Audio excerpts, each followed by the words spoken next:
Hello everyone and welcome back to the channel, and today I'm going to walk you through how to use Fiverr's gig packages.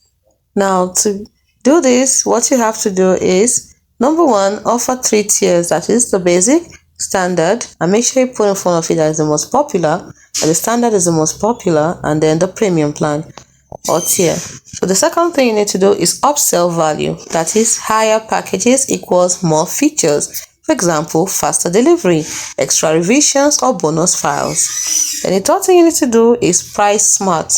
Basic should be entry level, premium should be high end, that is 2 to 5 times of basic price. Avoid these mistakes: unbalanced pricing. Don't make premium too cheap, you will lose profit, or basic too expensive because you will scare buyers. Next mistake you should avoid is vague descriptions.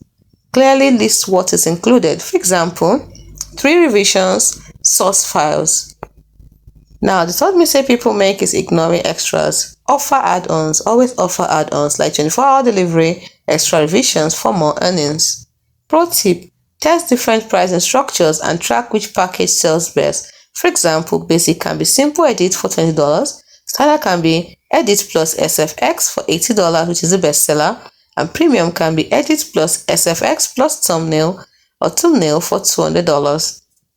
Remember that smart packages equal more sales and higher profits. Hope you found this video helpful.